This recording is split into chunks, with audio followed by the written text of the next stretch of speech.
Hello and welcome to Pop Screen, part of the Geek Show podcast network. We are that corner of the Geek Show that likes to look at the good, the bad and the preposterous of movies either starring, about or by pop stars.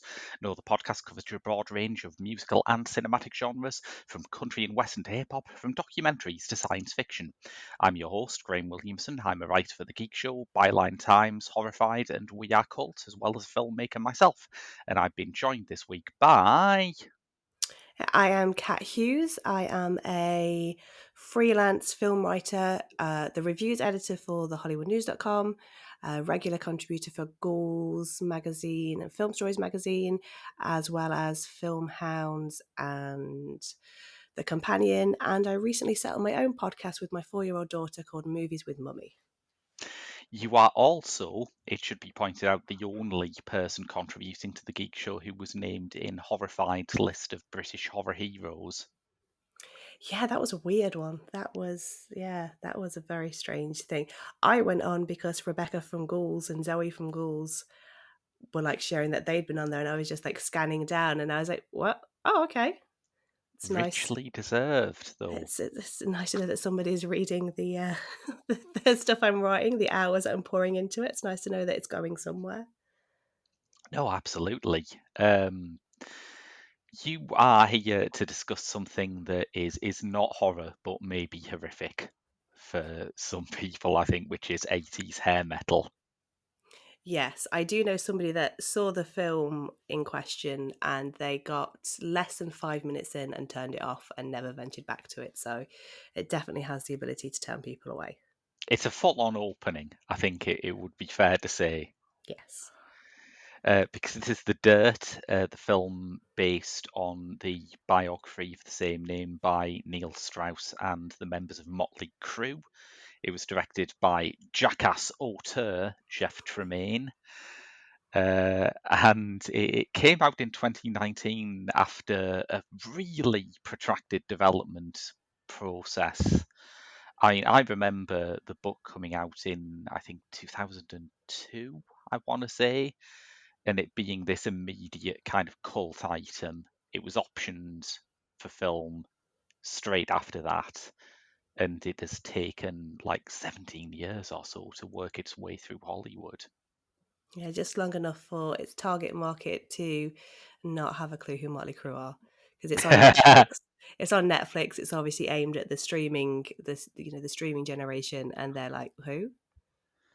Well, that would be a good lead into one of the questions we normally ask around this time on Pop Screen, which is, presumably your take on Motley Crue is not who, but what is it? What's your relationship to the band?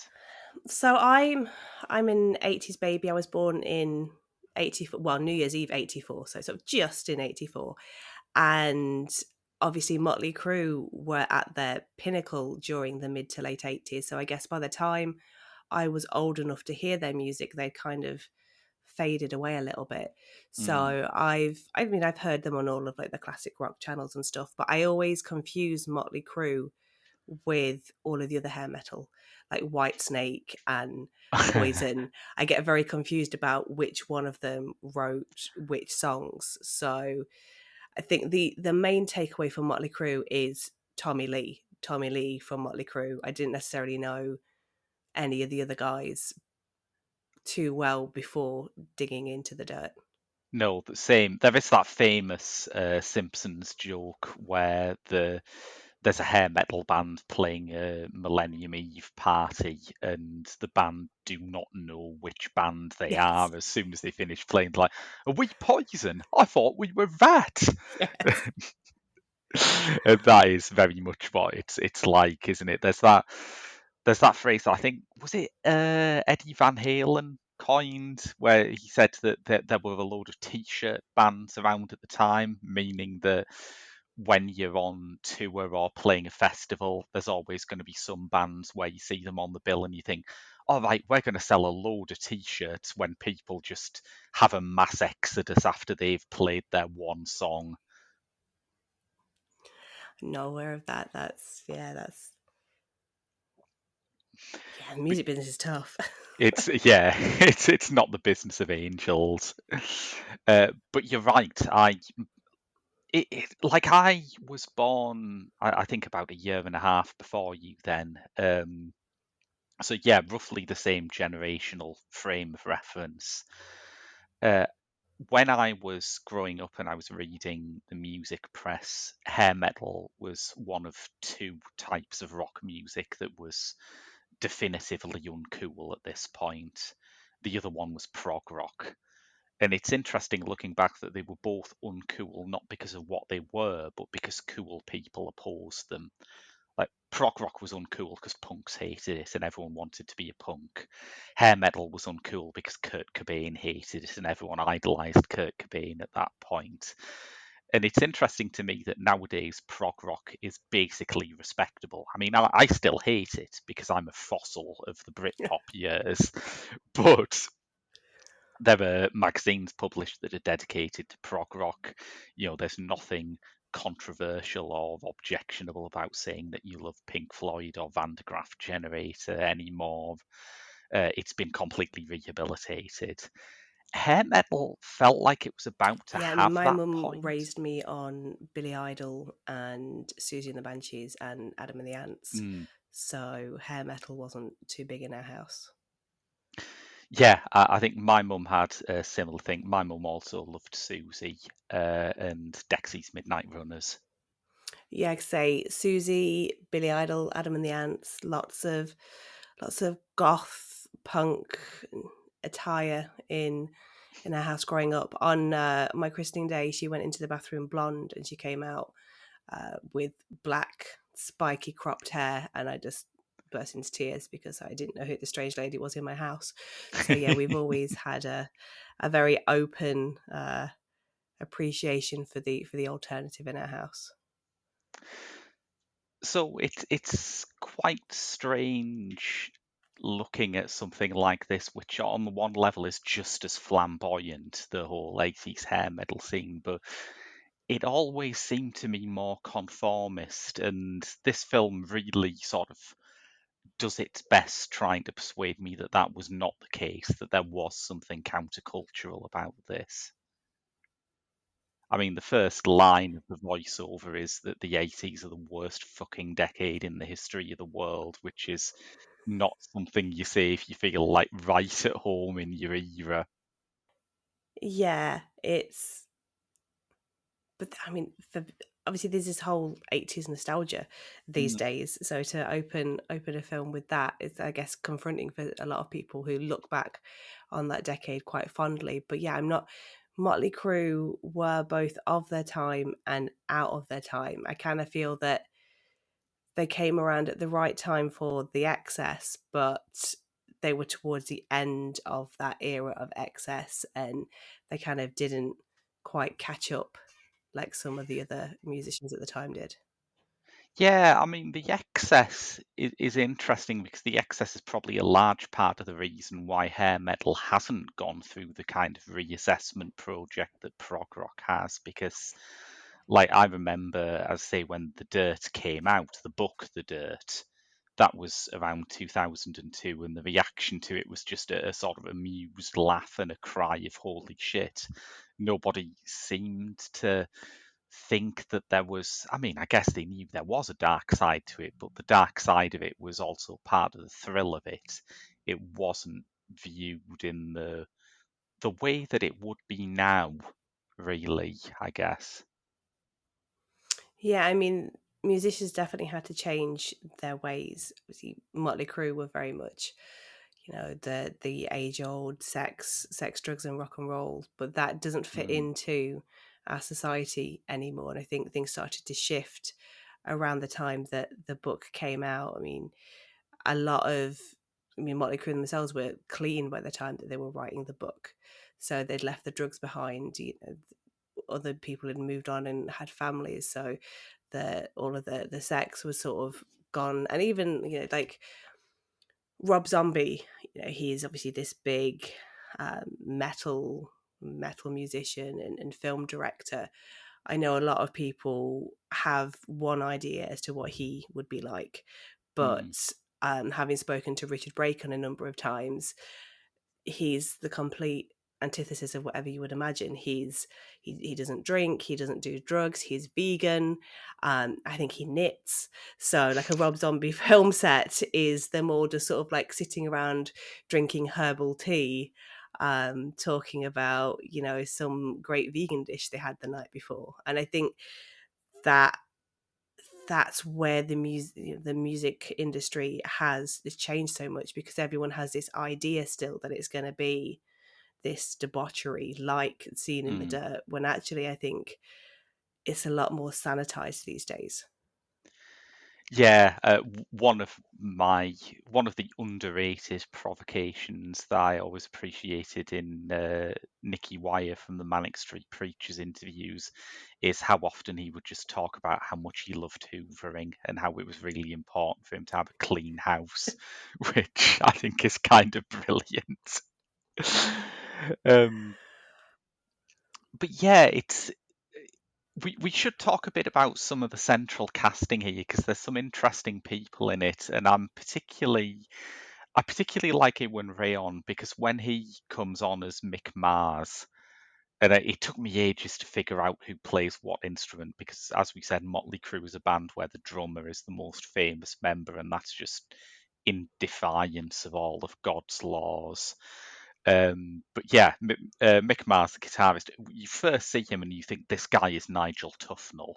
He's just to a T this kind of Spinal Tap character. But a lot of the more effective, I would say, sadder moments of the film do hinge on him and his performance. Yeah, he's a cast member we see the least of, and he is one of the ones that goes through the ringer the most. He has Mm, this debilitating, degenerative spinal disease that he knows about straight away. It's not self-inflicted. He's not doing an excess of drugs. He's not getting hooked on heroin. He's not sort of hurting himself through substance abuse or ruining his marriages through being promiscuous. He wants to play music, but his body has put a little timer on how long he'll be able to do that for. mm. So although we only see him, there's only a few scenes and he gets a couple of like to camera pieces, his story, when you delve into it, is one of the more tragic of the film. Yeah, absolutely.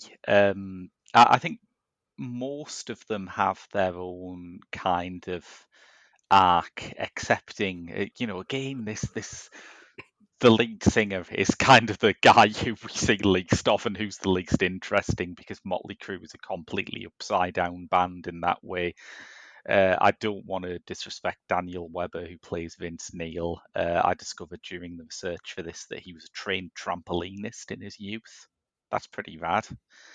Mm. Uh, but I don't think he has anywhere near the arc that they give to Nikki Sixx and even Tommy Lee. Nikki Sixx is played by Douglas Booth, who I think we're both quite fond of, right? Yeah, you can't beat, Douglas Booth. I've seen him in a lot of stuff. The Riot Club, he is just so good in Mm. that, and he's just he's a Disney prince brought to life. He's a very attractive guy. He could Yeah. be doing rom-coms, churning rom-coms out piece after piece, or he could be in some sort of Marvel universe playing some, beautiful superhero, but he's not afraid to Muddy it mess up a himself bit. up. Yeah, Yeah. like a lot of his films, either he is playing a despicable character or there is something about the film itself that is uncomfortable to watch. Oh yeah, I mean you mentioned the Riot Club where he is basically playing one of David Cameron's future cabinet members and it doesn't really get Yeah, more loathsome than that. no. Yeah. Um, yeah. Incidentally, there is another music icon that Douglas Booth has played. I don't know if you're aware of this. I did know, but I've forgotten who it was. Very early in his career, he was in a TV biopic of Boy George. That's the one, Boy George. Yes, Yeah, yes, he was Boy George, and yeah, similar makeup budget, but very dissimilar in most other ways, I would say. yeah, yeah. I mean, Boy George is mentioned in The Dirt. Razzle and Vince are Of driving along, course. and they're asking, "Who would you rather sleep with, Cyndi Lauper or Boy George?" So Yes. it's, and I believe Boy George is the one that they plump for. Um, That yeah, bit with Vassal, the drummer from Hanoi Rocks, was quite confusing to me because I was unaware that Hanoi Rocks' drummer was apparently Russell Brand, which is what the performance here seems to be going for. well, I got really confused that I saw the hat and my mind instantly went to Slash. Yes, So it took me a little while to go, oh no, he's not Slash. Okay, okay. it's Because yeah, that he's was also got like an English accent. Is that is he trying to be from like Stoke? Is it? it's really confusing. I was like, oh, maybe Slash is British. Maybe I've just misremembered that. Yeah, it was quite odd. This music is not my area of expertise. I think we've established. Uh, but yeah, the other sort of main person in the main forecast is what is his actual name again? I know him as Machine Gun Kelly, but it's When Colston. he acts, he's Colson Baker. That's it. Yes, yeah. Colson Baker. And that was interesting to me. That was something that prompted me to watch this because I did tinker with doing a pop screen episode on that stoner comedy, Good Morning, that he brought out last year, but it became such a punching bag. And it's like, look, we've done an episode on cats. I've done some easy targets. I've done some soft targets. But as I saw like YouTube video after YouTube video making fun of Machine Gun Kelly's stoner comedy, I was like, kind of don't want to join in on this really. It feels like, the dumb kid from school's done something at a talent show that he's really not cut out for, and I just don't want to be part of the pile on that. Yeah, I mean here yeah, he's a musician playing another musician. It's got I think it's got that. It's quite interesting to see somebody who is a musician by trade moving to acting, but then when he goes into acting, he's then playing another musician with an instrument that he's not known for playing. Yeah, like normally they have quite a long spell where they just run as far as they can from any music themed role so people can appreciate their thespian abilities. But yeah, credit him for just going in on it, I guess. Although he was sort of making that pivot from like rap to rock at the time, and I guess part of the thinking behind doing this was, oh, I'll play Tommy Lee. That'll show I can rock if I play Tommy Lee. But I don't know, he's an odd guy. I was quite surprised at how much I enjoyed his performance in the first half of this film, where he is like this loose-limbed puppy dog of a guy. As it gets further into it, I kind of started to feel like that quality was being used to try and stop us hating Tommy Lee. But for what it is, I think it kind of works. Yeah, it does make the more intense scene with him a lot more jarring. Mm, Like we've seen him, he's almost the comedy relief in a lot of ways. He's the one that's super positive. He's the one that approaches Nikki Six. He's the one that brings Vince into the fold. And then you get the scene with his fiance on the tour bus, and yes. we see that first dark side reveal for him, which Mm. from reading the tabloids we know that he has a long history with acts of violence and substance abuse and the like. But when put into this sort of truncated version of Motley Crue. It's like, but wait a minute, isn't he like the comedy relief? Why is he now like punching a woman and telling her to Yes. get out on the side of the road? It's a lot to kind of it's a lot to sort of get your head around that being the same character. I mean, all credit to them for not hiding the Mm. darker aspects of any of them, but I kind of feel they've gone too hard with him being like, "Oh, you want to be best friends with Tommy?" To then, "Oh, maybe you don't."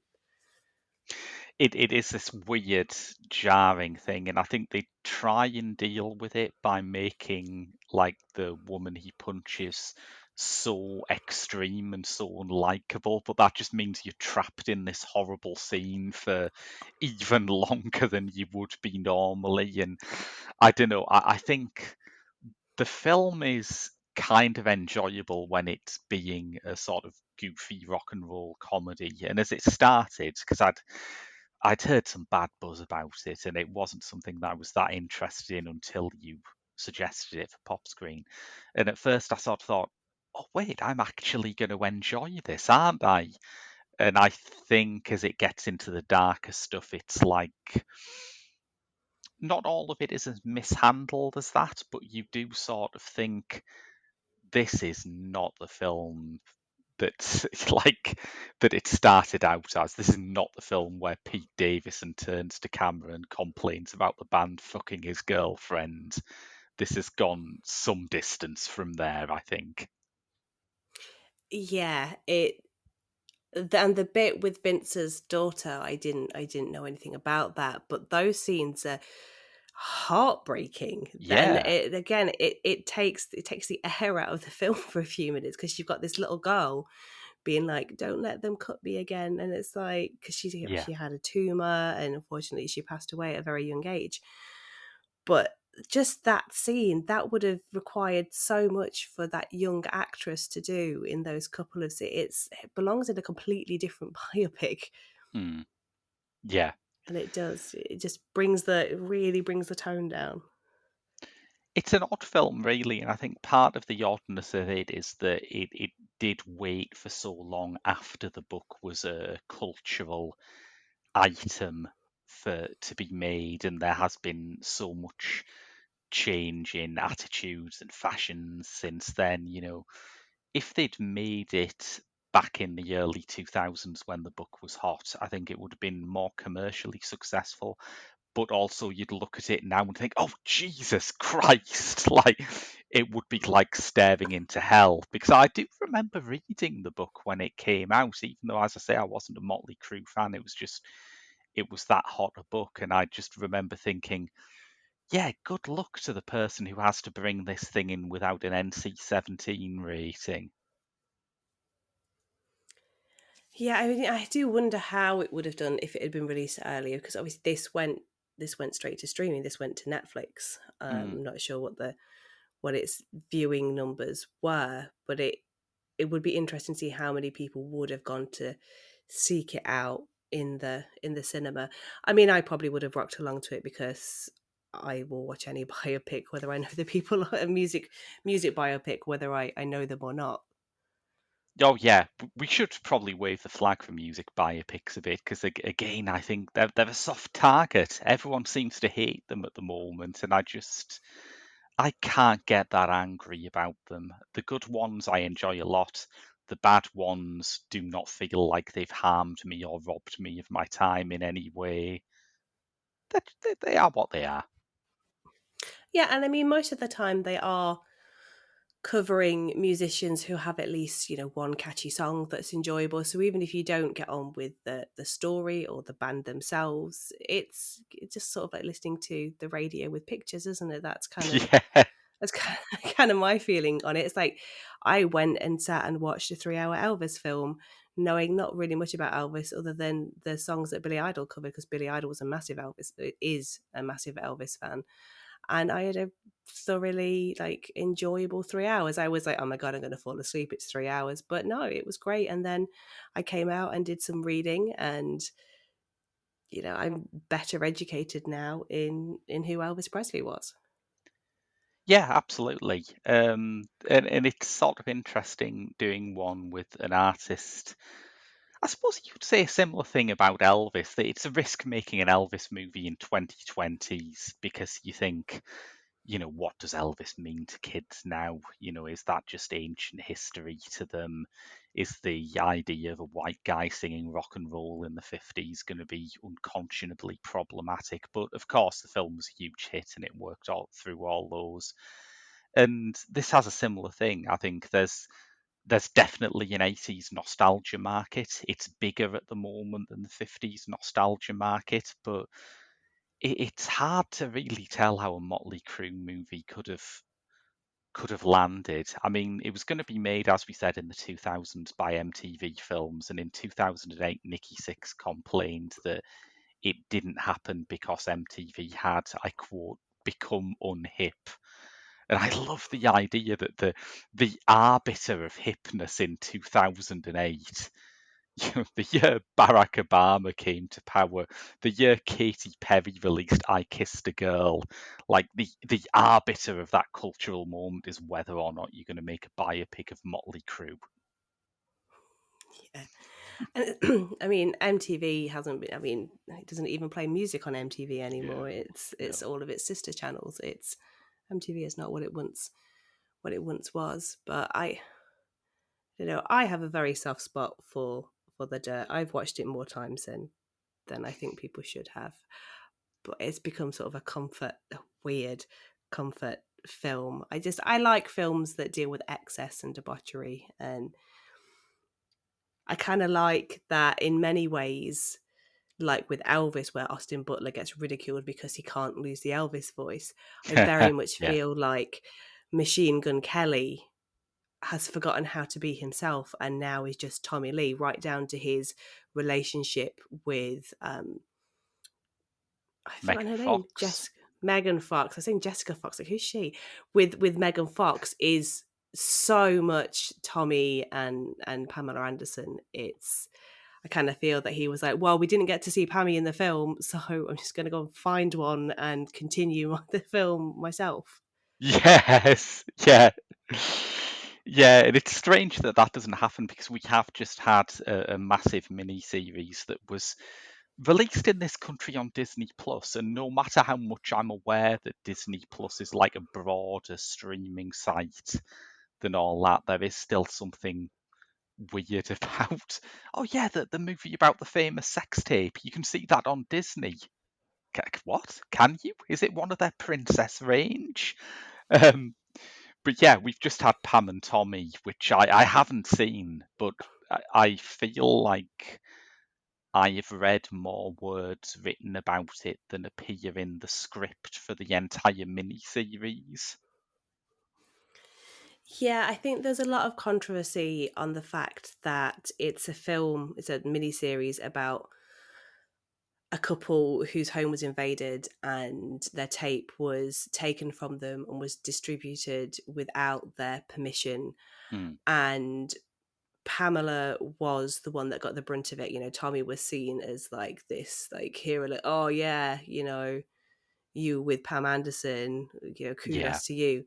Whereas she was ridiculed, and it in a lot of ways ended her career. She was on the precipice of becoming really big thanks to Baywatch, and this kind of halted it. And a lot of people weren't happy with the fact that she wasn't involved in the miniseries. So you're making a miniseries about a time where the industry took everything from this woman, and again, you're taking her voice again by not letting her tell her story. Um, I watched the series before all of this came out, and I enjoyed it. And I did think that did quite a good job at being sympathetic to her character. mm, I don't.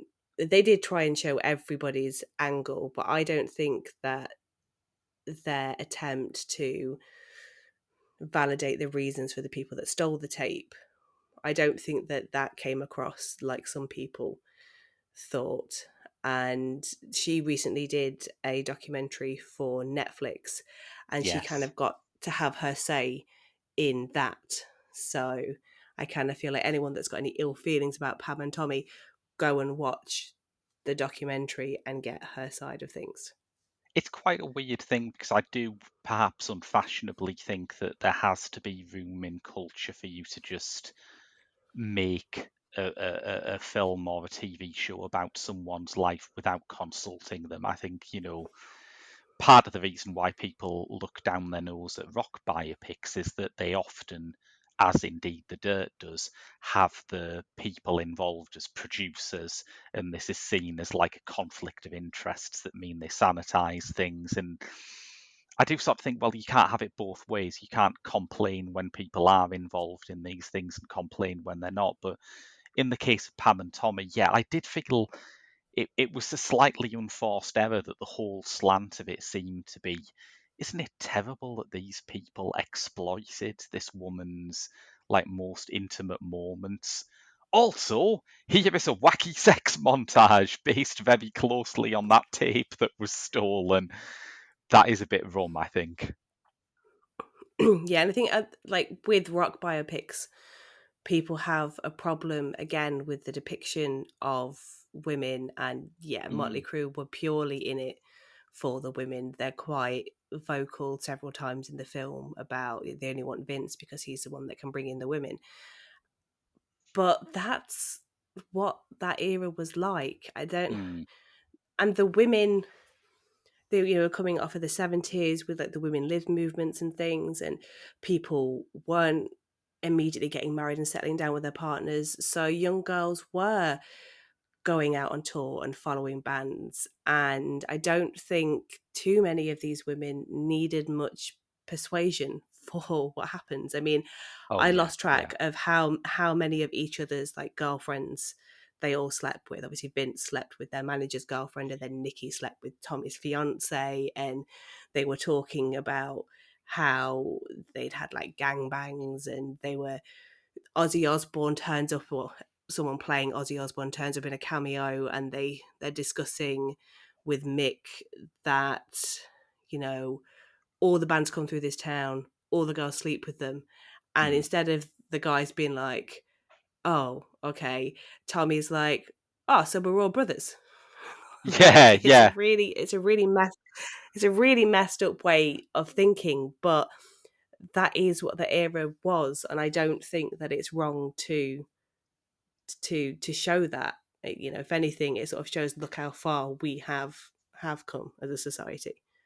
Yeah, I mean, I do think that the film mishandles some bits, like the bit with Tommy punching his girlfriend, but I don't think the Yes. entire idea of it is necessarily a non-starter.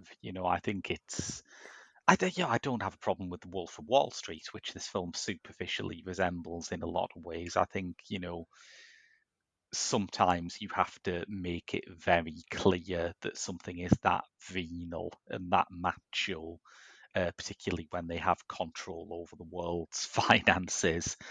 Um, but yeah, I also think this does sort of get rid of some of the darker bits from the book, particularly in terms of the mistreatment of women. But it has a fantastic excuse for that because the book is like, for all it's based very closely on interviews with the band members, the book is ultimately written by Neil Strauss, who is the guy who wrote The Game, that book about pickup artists that made them into like a brief reality TV sensation. So there's like, I'm sure Motley Crue weren't angels, but on the other hand, do I think Neil Strauss is writing this from the perspective of, I must accurately record all these horrible events so we never have to suffer such misogyny in society again? No, I fucking don't. I think he's more than capable of stretching the truth because it gives him a tingle. So, when it does brush away some of the nastier bits, it's like, yeah, maybe there's a reason for that. Yeah, and I don't know, like I take it on entertainment value, and then after that I can do the reading around stuff, and Mm. then I can make my own informed decision. And there's a very different distinction between Motley Crue as the band and Motley Crue, a fictional band, in Mm. a fictional film. I think you can like one whilst not necessarily liking aspects about the real version. Yeah, yeah. Like I say, I found, Machine Gun Kelly's performance as Tommy Lee to be really kind of gangly and puppyish and likable, and it's only when I am reminded of the real Tommy Lee and how I feel about some of the things he's done that I'm like, oh, I don't like that. But on its own terms, as you say, recontextualized as a character in a movie, I found him pretty appealing, and I liked that ridiculous montage of all of the things that he does in a typical day that features him being it's with him being handcuffed to the bed Yes. by his manager to stop him getting in any more shit. Yeah, and I really like the bit sort of at the end credits where they show some interviews with the band at different times. And there's an interview with the real life Tommy Lee, who's driving down a busy road in LA on his motorbike, not paying attention to the road. He's looking to the camera. He's looking to the side, looking to the camera, and he's telling one of the stories about that we see in the film where he's running amok down the hall, like in his underpants, waking up all the other guests in the hotel. I think just in that interview alone, you're like, yeah, I fully buy that that is what that guy was like, because the dude isn't even paying attention now while he's sober and driving. Yeah, yeah. I think if it does feel like kind of a soft indictment of some of the stuff that went on, I think that's because the story of Motley Crue is never going to be a story about lessons learned. Vince's daughter forced him into a more mature headspace. Mick's illness did as well, but ultimately, this is just some pretty dumb people who did some pretty dumb stuff for the most part, and fair enough, you know. Yeah, I mean they had a lot of success and Yeah, a lot of fun amongst the other elements if this film is to be believed. yeah, absolutely. I think I would probably appreciate it having a more seasoned director. I mean, Jeff Tremaine certainly knows how to capture documentary footage of people being hit in the nuts by various machinery. Yes. But because this is one of those films which is obviously aiming for Goodfellas in the storytelling in the opening with the big Copacabana shot and the voiceover saying, "Yeah, that was me. I did this," and it's like the more it goes for that, the more I am kind of aware that Jeff Tremaine is not Martin Scorsese, really. Yes, I think this is first and potentially only non-Jackass film that he's, or It like is. Jackass related film that he's done. And I feel that the Ozzy Osbourne gross out competition scene Mm. is probably where he felt most at home, because I know how to do this, guys. Like, I've got this. Yeah. Yeah, definitely. I do not have many memories of the book, but the Ozzy Osbourne scene is one of the big standout things because how the fuck do you forget that, even if you want to? Yes. And I think that, I mean, that guy's only in such a little role, but I think he does a really good job at nailing Ozzy. Kind of looks a bit like he did then. He nails the accent. So even the sort of peripheral characters, they put a bit of thought into to casting them correctly. And it's not a caricature of Ozzy, isn't it? That would be one thing that would be very different if this did get made in the 2000s, because you can guarantee that whatever actor they'd have got to play Ozzy Osbourne back then would have been playing Ozzy Osbourne from the Osbournes, Yeah. just sort of waddling on, going, Sharon, in the way that everyone Yeah. thought they could do an impersonation of back then. So that's maybe a nice aspect of how long the film has taken to make. But yes, Yeah. I'm also, yeah, I think, like, obviously Machine Gun Kelly was born in 1990 as well. So, like, there would have been no Tommy Lee if they kind of had to wait for him to get old enough to play Tommy Lee, I think. yeah, maybe, yeah. That's quite an odd feeling, isn't it, when you see movies about youth cultures of the past and they star young people who were not born during that era. There's I mean, obviously, it's the right thing to do. You know, the alternative is to have like middle-aged people trying to persuade you that they're teenagers, but there is always the risk that people born at such a remove will just have no way into the kind of ethos and ideals of the scene, I guess. Yeah, and I think definitely Machine Gun Kelly does, because he's the only American in the four as well. You've got That's a good Douglas point. is Yeah. an Englishman, Ewan is Welsh, and then Daniel Webber is Australian. He's the only American in there, but I feel that his music helped him, hip hop and or and rap. It's seen as a very misogynistic arena. So I feel that he probably had the easiest headspace to he didn't have to do much to get into the headspace. He had this weird controversy, I remember, that he made some vaguely pervy comments about Eminem's daughter when she was technically sort of still underage. And it's one of those things where, yeah, obviously I think that's bad, but I also think that it's quite funny that Eminem's kicking off about someone making creepy remarks about underage girls. It's like, what, are you worried he's stealing your bit? But also just, somebody saying something, mean about somebody in his family. He made a whole song about murdering his ex-wife. Yes. That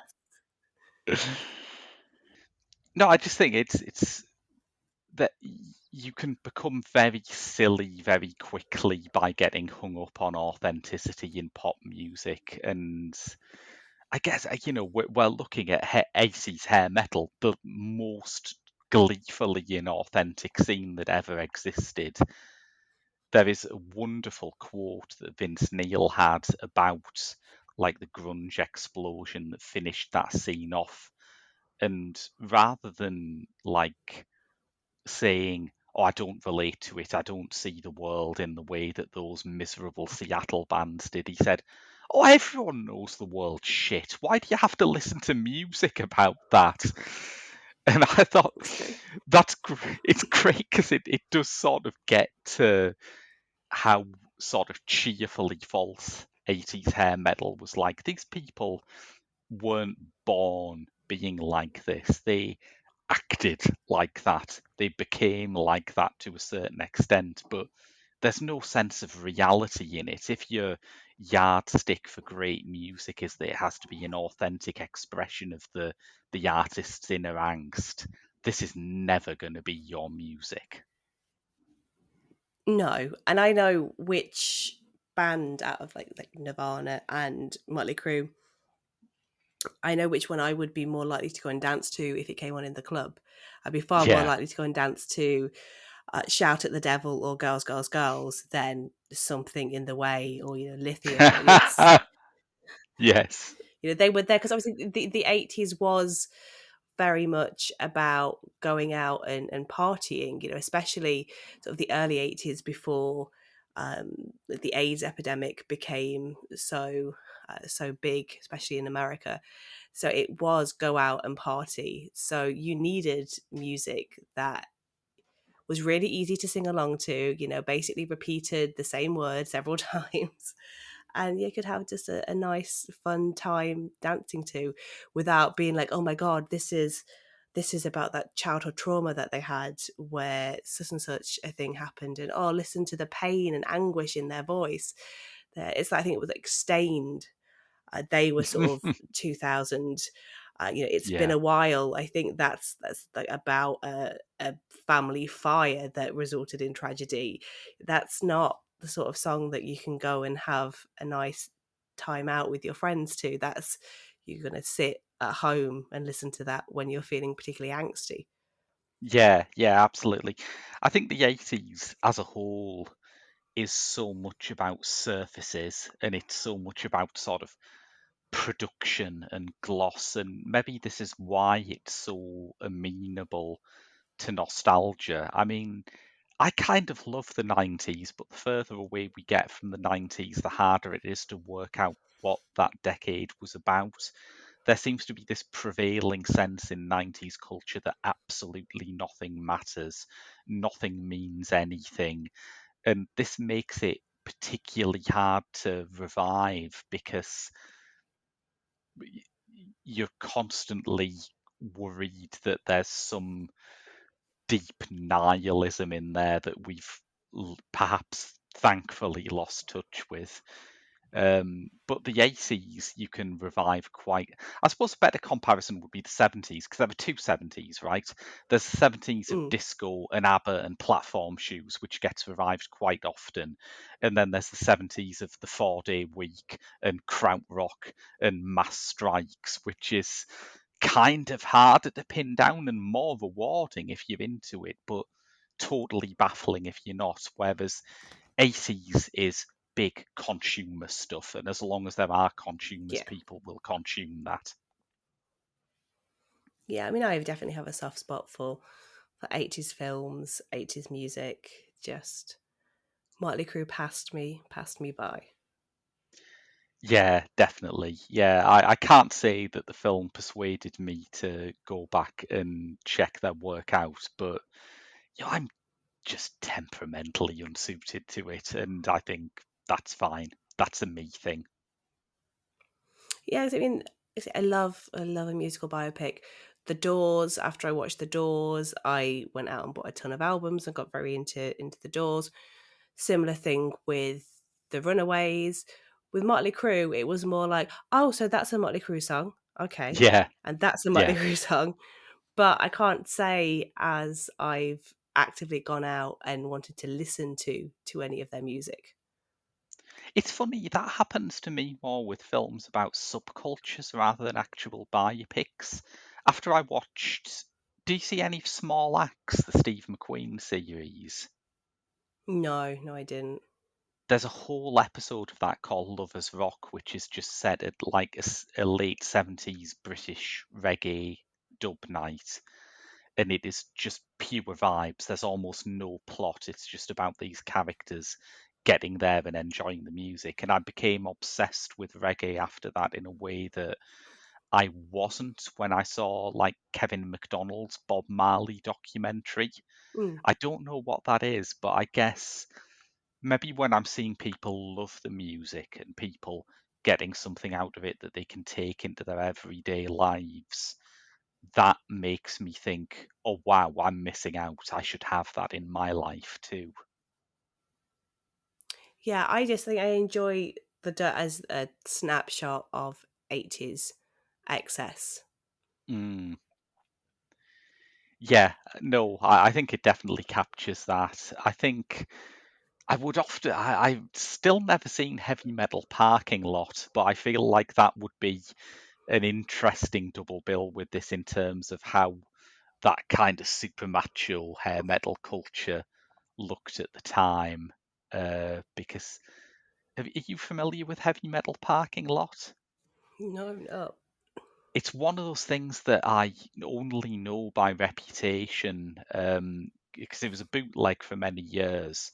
Obviously, in the internet era, that means absolutely nothing. It's as Yeah. easily obtainable as anything. Um, but it was just this sort of fly on the wall documentary about heavy metal fans waiting for a concert.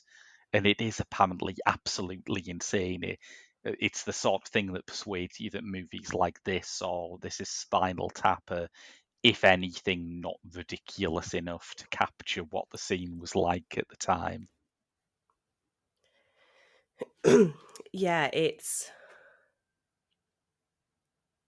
watching because just watching films like this. You think people can't, it can't have been like this, and there will be some degree of fabrication. But then equally, I've read a couple of um, biographies from a similar era. I read Billy Idol's biography, and that's exactly what it was like. Like Yeah. it, that man got a lot of ladies. He did a lot of drugs. How he is alive and kicking today, I don't know. You know, people say drugs are bad, but when you see people like Iggy Pop and Billy Idol still going out and still performing, like well into their twilight, well into their twilight years, you go, okay. I mean, look at Iggy Pop. There's not like an ounce of fat on the guy, but I know. it's I have a theory. I it's call it formaldehyde theory, which is that if you yeah. do drugs all of your life, you will obviously, die.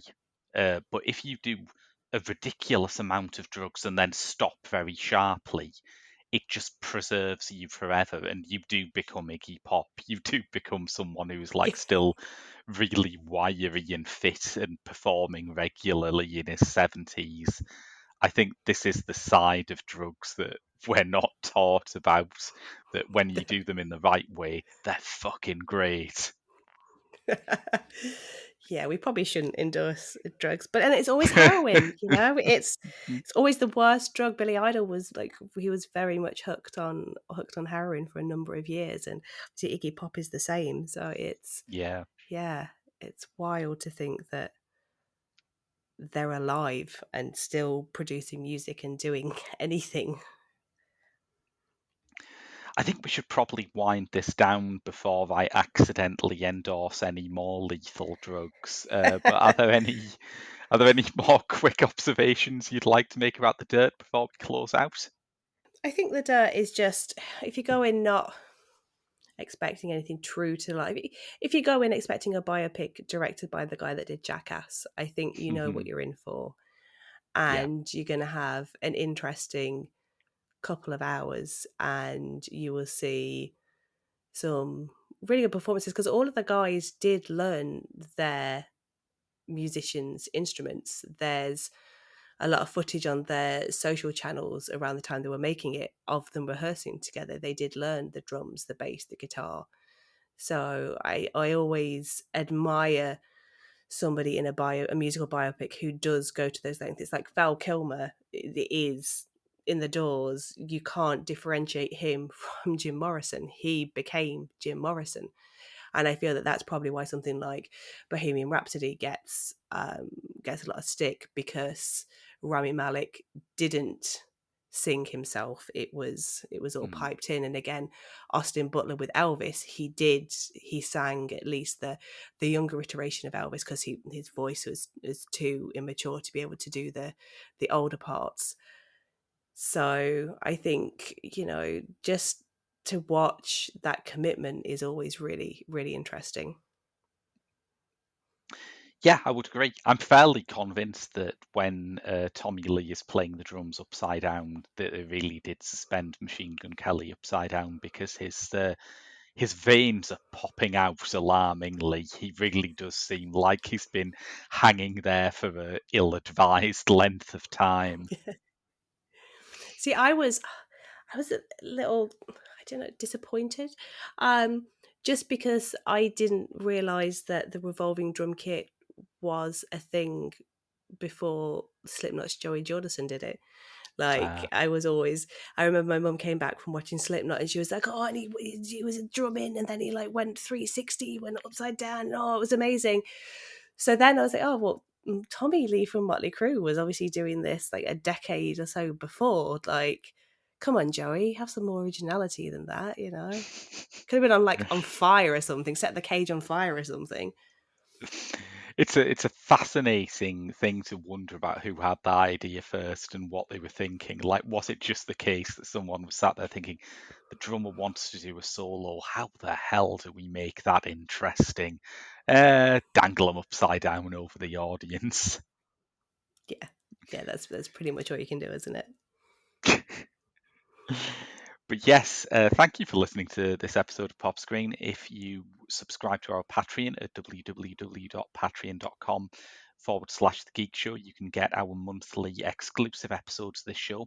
We've got one coming up just the day after this episode drops about Candy Mountain, an absolutely insane, legally unobtainable film with Dr. John, Joe Strummer, just hundreds of other people. Tom Waits in a golfing outfit. What more can you ask for a movie than Tom Waits dressed as a golfer? That's coming out the day after this. You also get Last Night, our movie and TV miscellany podcast, which we have both appeared on. as well as Doctor Who reviews, reviews of Asian films that have been overlooked by UK distributors, and tons more. Patreon.com/The Geek Show. But until then, that's been your lot from Pop Screen. I've been Graham, And I've been Kat. and we'll see you in a fortnight's time.